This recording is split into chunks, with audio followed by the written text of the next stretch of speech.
interrupt whatever it is you're doing, but can you please take this down to the garage for me? Amanda, I'm busy. I'm cleaning my glass. I mean, I've only got 3 lenses, but I really wish I had that 200 to 600. No? No takers? No, you can sort it out, Amanda. No, I can't. You really need to start pulling your weight around here.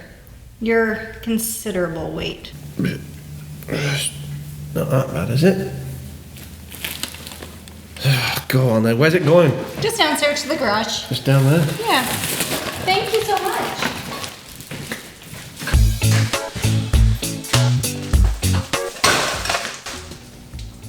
Oh, nice truck.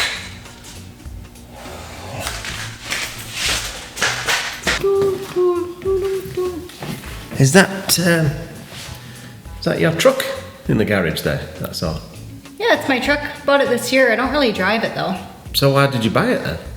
Well, I've always had this dream of having a truck and a camper. I have the truck. I just need a camper now. A camper? Yeah. That's always been my dream as well. Really? I always had that dream, yeah.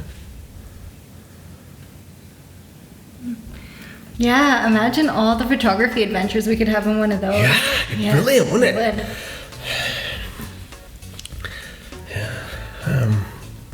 Well, I was just wondering if you wanted to share my chocolate. You never share your chocolate with me. Well, you want to share it? Oh my god, yes. Does this mean? Well, I'm just sharing my chocolate. Let's not get ahead of ourselves. Oh, right. Yeah.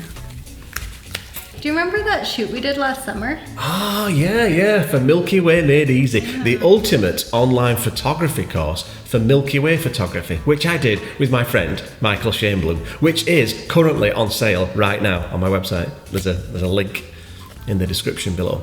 That one. Yeah, that was a bit of a shameless plug, wasn't it, Gavin? But yeah, it was a bit. Anyway, that was a really magical night, wasn't it? Do you know, it really was magical, wasn't it? Yeah.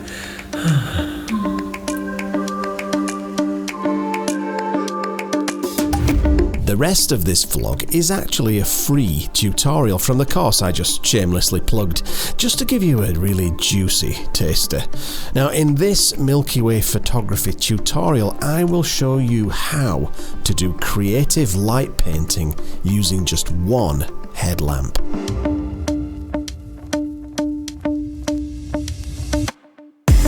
Okay, so for this tutorial, I'm on Vancouver Island and I'm at Mystic Beach. And the reason why I'm at this beach is because of this spectacular sea cave.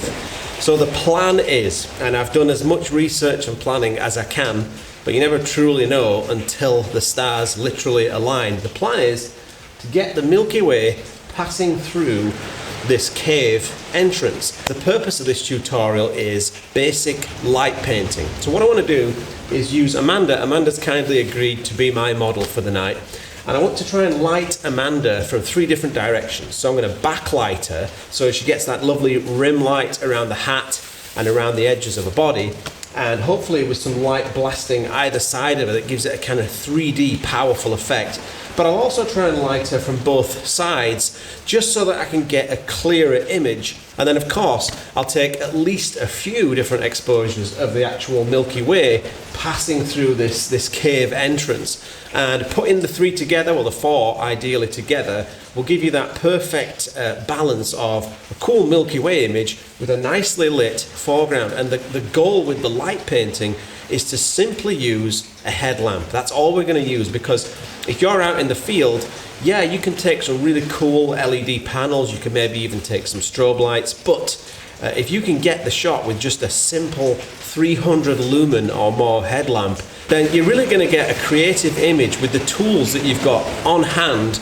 And if you want to go to remote locations and get some epic shots, you can always do that with just that headlamp. We've got about 2 more hours to wait for full dark. 2 hours? Yeah, 2 hours. And then Milky Way time. Did you bring some sandwiches? Did you bring some chocolate? Nope. No chocolate. What kind of a model are you? Well, I have to stay thin. That's true, but I don't. So now it's full dark and the Milky Way is up, and it couldn't have turned out better. It was as if I'd planned it. Well, I kind of did, but there was still that element of risk, but it turned out absolutely perfect. So the galactic core is passing right through the open mouth of this cave as we speak. So I've got that perfect Milky Way shot. I've focused on a star, and I've taken a few different shutter speeds and a few different apertures and got what I think is probably the perfect shot of the Milky Way. And then once I've got that, then it's time to get creative with the light painting so that we can get the cave itself illuminated with some nice side light, and also so that we can get Amanda lit as well. And so the first one I want to do is try and get some lovely rim light so that the edges of her hat and her clothing get that nice glow to them. And so of course what I have to do then is put a light directly in front of her, and I'm going to try a different arrangement of distances with that headlamp. So I'm going to put it really close to her, and then really far away, and then somewhere in the middle, and that selection of exposures should give us the perfect shot. Right, so I'm going to get this light while I'm shooting a 5-second exposure. I'm just going to get Amanda to go into position. I'm literally just going to stand in front of her and move the light like this to distribute that light evenly around Amanda's form. So 4 seconds, let's go. This is really exciting. So next I'm going to move about 10 or 15 feet further back and do the exact same thing, but this will give us a less extreme effect. It'll be a bit more evenly distributed. So let's try that. Very, very exciting. I'm moving this lamp back and forth during that 5-second exposure. Like I said, these are only, I think they're 4.5 or 5-second exposures. And the reason for that is, of course, if I did a 30-second exposure, I'd definitely gather more light, and I could probably spread the light more evenly for a softer look. But Amanda's movement over 30 seconds would create a lot of blur. So I'm trying to get that shutter speed down to as fast as I can possibly get it, while still gathering a lot of light. And I don't really want to shoot at f2.8. I want to stop down that aperture a little bit so that I've got a bit more depth of field, and that's going to make it a bit easier to stitch this image together. So now that we've got those exposures, the other shot that I really want to get is some nice side light that kind of emulates sunlight. And of course the sun set over in that direction in the west earlier today, so we know the angles that the sun was hitting this cave and causing this lovely rim light on the top of the cave. So I'm going to try and emulate that with this light right now. So now I can do much longer exposures because I'm probably not going to use Amanda's part of this image. It's mainly just the cave light that I'm going to use. So I can set the camera to maybe a 20 or a 30-second exposure, and maybe something like an aperture of maybe f8, and that'll give me a lot of depth of field. So let's try that. Oh, my knees! I gently sweep the light from side to side, making sure that I hit the surfaces where I want to create relief.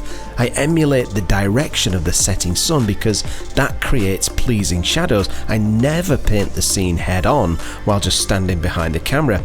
I've seen other people do light painting with a fast pulsing movement of the light, and while there's nothing wrong with that, it might give you an unpleasant case of carpal tunnel.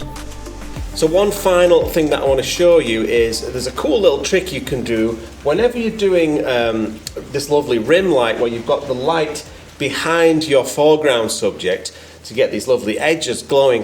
One thing that you can do is just give the back of your subject a little blast of light with another light. You know, if you've got a second headlamp, let's say you're doing a 20-second exposure, all you really need to do, if I turn that off, look at the huge difference that makes. Now, that's a little bit harsh. I would actually move further back. Now, I'll move to the back of the camera and you'll see it'll be a slightly softer look.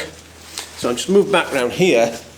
And what I would do is more something like this. And I would just hit for maybe a couple of seconds during that exposure. And that would really help to just kind of give it light from all different angles. Another thing you can do, especially if you're in somewhere like this, in a cave, is you can bounce your light off of a ceiling or a sidewall or even the floor in front of you. Like if I switch that off and I just basically point this down at the floor, and then switch it on, you'll see it gives Amanda's back that slightly softer light from a different angle. So I know I started this tutorial by saying you do this with just one headlamp, but well, we've got two, so you know we both need a headlamp to get in and out of here.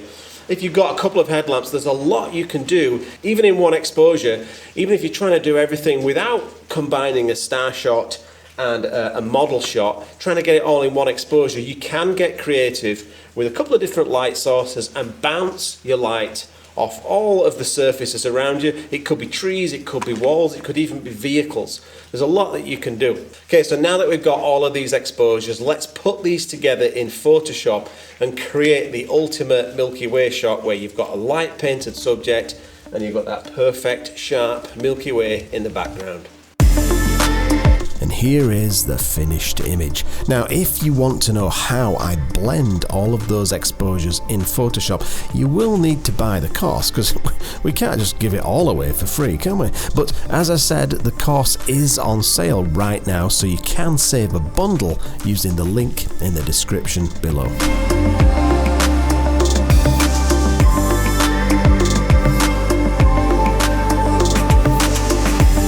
Milky Way photography is a lot of fun, especially when you plan a shoot like this and it all works out perfectly.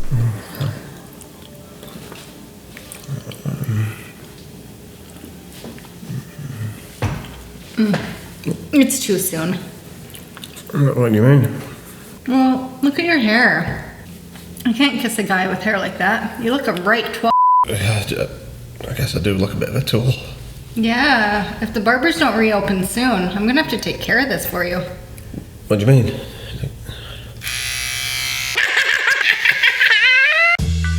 You seem to be eating them a lot faster than I am. I doubt it.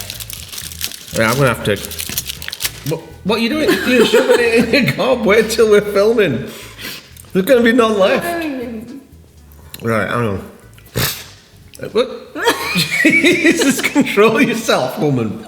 One more piece of chocolate. That's all we got. Well, I mean, look at your hair, Gavin. I can't kiss a guy with hair like that. You look a right twat. So, that.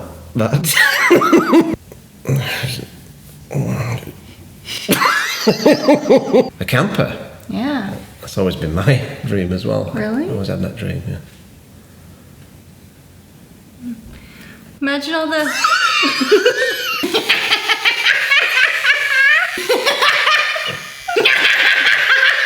I can't kiss a guy with hair like that. You look a right twat. What are you doing, Leo? Leo, you can't be in this. You can't be in this frame. I'm asking you kindly to leave, please. Please, sir, would you... Okay, let's roll.